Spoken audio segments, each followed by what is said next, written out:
Hello guys, आज हम करने जा रहे हैं प्रेम मार्गी शाखा की प्रमुख प्रवृत्तियाँ। प्रेम मार्गी काव्य अथवा प्रेमाश्रयी काव्य या प्रेम काव्य हिंदू और मुसलमान संस्कृतियों का प्रेमपूर्ण सम्मिलन की अभिव्यक्ति है। हिंदू धर्म के प्रधान आदर्शों को मानते हुए भी प्रेमाश्रयी कवियों ने सूफी सिद्धांतों के निरूपण में अपनी कुशलता दिखाई है। दोनों भिन्न सिद्धांतों के एकीकरण ने प्रेम काव्य को सजीवता के साथ साथ लोकप्रियता भी प्रदान की। निर्गुण प्रेम मार्गी काव्यधारा या सूफी काव्यधारा की प्रमुख प्रवृत्तियाँ इस रूप में देखी जा सकती है। पहला है प्रबंधात्मकता। प्रेमाख्यान काव्यधारा के कवियों ने लौकिक प्रेम कहानियों के माध्यम से अलौकिक प्रेम की अभिव्यंजना की है। इन कवियों ने जिस प्रबंधात्मक को अपनाया है वह भारतीय महाकाव्य तथा फारसी मशनवी शैली का मिश्रित रूप है। आचार्य रामचंद्र शुक्ल ने मशनवी को अन्योक्ति काव्य की संज्ञा दी है। सूफी कवियों के प्रेमाख्यान एक ही प्रकार के ढांचे में ढले हुए लगते हैं क्योंकि सभी का लक्ष्य प्रेम तत्व का निरूपण करना है। आचार्य हजारी प्रसाद द्विवेदी का मानना है, कथानक को गति देने के लिए सूफी कवियों ने प्रायः उन सभी कथानक रूढ़ियों का व्यवहार किया है जो परंपरा से भारतीय कथाओं में व्यवहृत होती रही है, जैसे चित्रदर्शन, स्वप्न द्वारा अथवा सुख सारिका आदि द्वारा नायिका का रूप देख या सुनकर उस पर आसक्त होना, पशु पक्षियों की बातचीत से भावी घटना का संकेत पाना, मंदिर या चित्रशाला में प्रिय युगल का मिलन होना इत्यादि। कुछ नई कथानक रूढ़ियाँ ईरानी साहित्य से आ गई है, जैसे प्रेम व्यापार में परियों और देवों का सहयोग, उड़ने वाली राजकुमारी का प्रेमी को गिरफ्तार करा लेना इत्यादि। 2 नंबर में भाव व्यंजना। प्रेमाश्रयी काव्यों का मुख्य प्रतिपाद्य प्रेम है। प्रेम के वियोग पक्ष को इन्होंने सर्वाधिक महत्व दिया है। उनके संयोग पक्ष के वर्णन में कहीं कहीं अश्लीलता का समावेश हो गया है। वास्तव में सूफी कवियों ने जितना ध्यान प्रेमी और प्रेमिकाओं के वियोग, उसकी अवधि में झेले जाने वाले कष्ट तथा उनका अंत करने के लिए किए गए विविध प्रयत्नों का वर्णन करने में दिया है, उतना उनके अंतिम मिलन पर नहीं। सचमुच प्रेम का असली रूप विरह में ही निखरता है, मिलन में नहीं। विरह में क्रियाशीलता बनी रहती है जबकि मिलन में जड़ता आ जाती है। विरह अवस्था का वर्णन करते हुए उन्होंने 12 मासों के वर्णन को भी बहुत महत्व दिया है। इसमें भारतीय पद्धति का ही व्यवहार किया है। कहीं कहीं ये वर्णन फारसी साहित्य की प्रचलित रूढ़ियों से भी प्रभावित दिखाई पड़ते हैं। तीसरा है पात्र योजना। सूफी कवियों ने अपने प्रेम काव्यों में जिन पात्रों का चरित्र चित्रण प्रस्तुत किया है उनमें प्रेम के विविध प्रसंगों और व्यापारों की अभिव्यक्ति संभव थी। इन काव्यों में जीवन के विविध दृश्यों के वर्णन का अभाव है। इन काव्यों की नायिकाएं हास्योन्मुख संस्कृत साहित्य की नायिकाओं के समान एक ही ढांचे में ढली हुई है। उनमें जीवन की घात प्रतिघात का अभाव है। संस्कृत साहित्य के समान इनके नायक भी सामंती वातावरण की उपज है। वे राजकुमार होने के नाते पराक्रमशाली है, पर उनका यह पक्ष गौण है। वे सभी साधक होने के कारण प्रेम के टेढ़े मेढ़े रास्ते पर बढ़ने वाले हैं। प्रेमाख्यान काव्यों में ऐतिहासिक पात्रों के साथ काल्पनिक पात्रों की भी सृष्टि की गई है। विदेशी पात्र जो चीन, वलख, रूस जैसे देशों के निवासी कहे गए हैं, उनका भी अधिकतर चित्रण किसी भारतीय के रूप में हुआ है।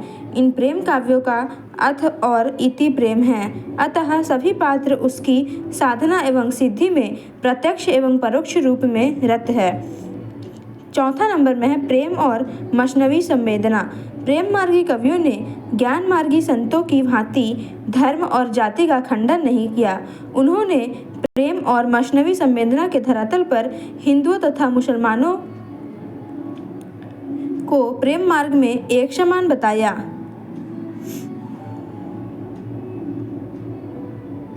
आचार्य रामचंद्र शुक्ल ने इस पर टिप्पणी करते हुए लिखा है, सूफियों के प्रेम प्रबंधों में खंडन मंडन की बुद्धि को किनारे रखकर मनुष्य के हृदय को स्पर्श करने का ही प्रयत्न किया गया है। जिससे इनका प्रभाव हिंदुओं और मुसलमानों पर समान रूप से पड़ता है। 5वें नंबर में आता है शैतान। संत काव्य में जो स्थान माया का है वही स्थान सूफी काव्य में शैतान का है। माया के समान ये शैतान साधक को प्रेम को साधना मार्ग से भ्रष्ट कर देता है। केवल साधक पीर एवं गुरु की कृपा से ही शैतान के पंजे से मुक्त हो सकता है। संत कवियों ने अपनी रचनाओं में माया को त्याज्य माना है, किंतु सूफियों ने शैतान को त्यागने योग्य नहीं माना। उनका मानना है कि शैतान के द्वारा उपस्थित व्यवधानों से साधक की अग्नि परीक्षा होती है और उसके प्रेम में दृढ़ता तथा उज्ज्वलता आती है। 6 नंबर में है नारी चित्रण। सूफी काव्यों में नारी परमात्मा की प्रतीक है।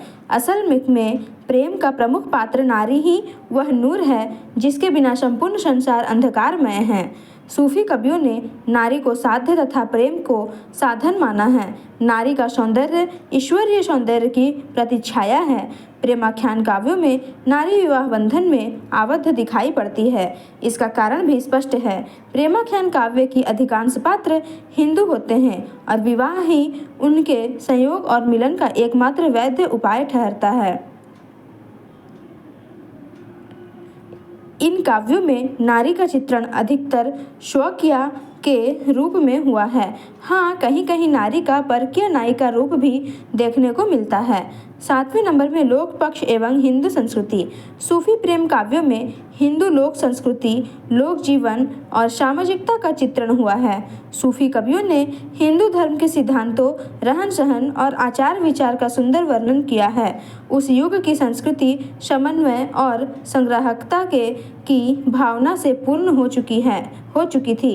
इसलिए इन काव्यों में लोकोत्सव, लोक व्यवहार और लोकाचार द्वारा हिंदू लोक संस्कृति में प्रचलित परंपरागत प्रेम कहानियाँ की पृष्ठभूमि में फारसी की मसनवी शैली तथा इस्लाम धर्म की मान्यताओं को समन्वित करके प्रस्तुत किया गया है। हिंदू पात्रों में हिंदू आदर्शों की प्रतिष्ठा हुई है। सूफी कवियों ने 6 ऋतुओं और 12 मासों का अत्यंत चित्ताकर्षक वर्णन किया है। उनका यह वर्णन भारतीय काव्य परंपरा के अनुरूप ही हुआ है। 8वें नंबर में धार्मिक सहिष्णुता।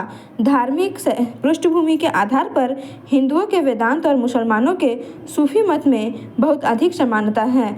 मौलाना सैयद सुलेमान नदवी सूफी मत को वेदांत से प्रभावित मानते हैं।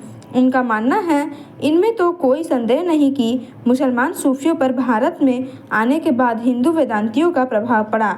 हिंदू और मुसलमान धर्म के सिद्धांतों ने प्रेम काव्य के रूपरेख बनाई है। मुसलमान कवियों द्वारा लिखी गई प्रेम गाथाओं में धार्मिक संकेत है, किंतु जो प्रेम गाथाएं हिंदू साहित्यकारों के द्वारा लिखी गई है उनमें काव्यत्व और घटना वैचित्र्य ही प्रधान है। हाँ, इन प्रेम काव्यों में इतना अवश्य हुआ है कि हिंदू प्रेमाख्यान कवियों ने मुसलमान द्वारा अपनाई गई प्रेम गाथा के आदर्शों का पूर्ण रूप से पालन किया है।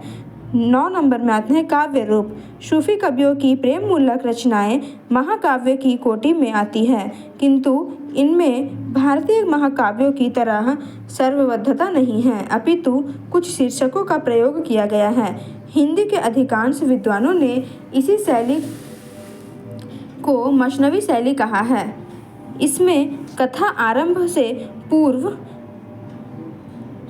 ईश्वर वंदना, मुहम्मद साहब की स्तुति, तत्कालीन बादशाह की प्रशंसा और आत्म परिचय प्रदान किया जाता है।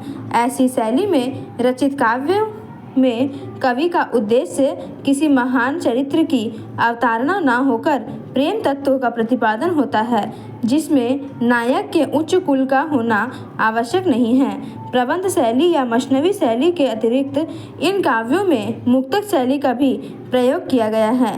प्रबंध काव्य में दोहा चौपाई शैली अपनाई गई है और मुक्तक में दोहा चौपाई, झूलना तथा कुंडलियाँ आदि छंदों का प्रयोग हुआ है। 10 नंबर में प्रतीक विधान। लौकिक प्रेम कथाओं के माध्यम से अलौकिक प्रेम की अभिव्यंजना करना सूफी कवियों का चरम और परम ध्येय था। इससे अव्यक्त सत्ता का सहज आभास मिल जाता था। इस अव्यक्त सत्ता की रहस्यात्मक अभिव्यक्ति के लिए सांकेतिक विधान या प्रतीकों को अपनाना पड़ता था। ये प्रतीक विधान विशिष्ट संदर्भ में विशेष अर्थ को वहन करते हैं। जायसी ने पद्मावत, उस्मानकृत चित्रावली, कासिम शाह के हंस जवाहर आदि में प्रतीक विधान की चारों छटा देखने को मिलती है। 11 नंबर में है रस। प्रेमाख्यान काव्यों में प्रधानतः श्रृंगार रस की व्यंजना हुई है। इनमें पूर्व राग को जागृत करने के लिए गुण, श्रवण, प्रत्यक्ष दर्शन तथा चित्र दर्शन आदि का आश्रय लिया गया है। सूफी कवियों ने संयोग श्रृंगार के वर्णन में इतनी रुचि नहीं दिखाई जितनी विप्रलंभ श्रृंगार में दिखाई है। श्रृंगार रस के अतिरिक्त इन कवियों ने अपनी रचनाओं में वीर, करुण, शांत, विभत्स आदि रसों का वर्णन किया है, पर इनमें वह सिक्तता नहीं आ पाई जो श्रृंगार में मिलती है। 12 नंबर में छंद। सूफी कवियों ने अपने प्रेम काव्यों में अपभ्रंश के चरित काव्यों के समान दोहा चौपाई शैली को अपनाया है, किंतु कितनी अर्धालियों के बाद धत्ता देने के लिए दोहा या अरिल आदि छंदों का प्रयोग हो, इस संबंध में भी निश्चित नियम है। दोहा चौपाई के अतिरिक्त सूफी प्रेमाख्यानों में सोरठा, बरवे, कबित, सवैया, कुंडलिया, झूलन आदि का प्रयोग भी कहीं कहीं किया गया है। अलंकार। सूफी कवियों ने अपनी रचनाओं को अधिक संप्रेषणीय बनाने के लिए उपमा, उत्प्रेक्षा, अनुप्रास तथा अतिशयोक्ति का अधिकाधिक प्रयोग किया है। इन कवियों के हृदय में भावना एवं अनुभूति का स्रोत था, अतः उनके अलंकार योजना में चमत्कारिता नहीं है। समासोक्ति तथा अन्योक्ति सूफियों के प्रिय अलंकार है। 14 नंबर में भाषा।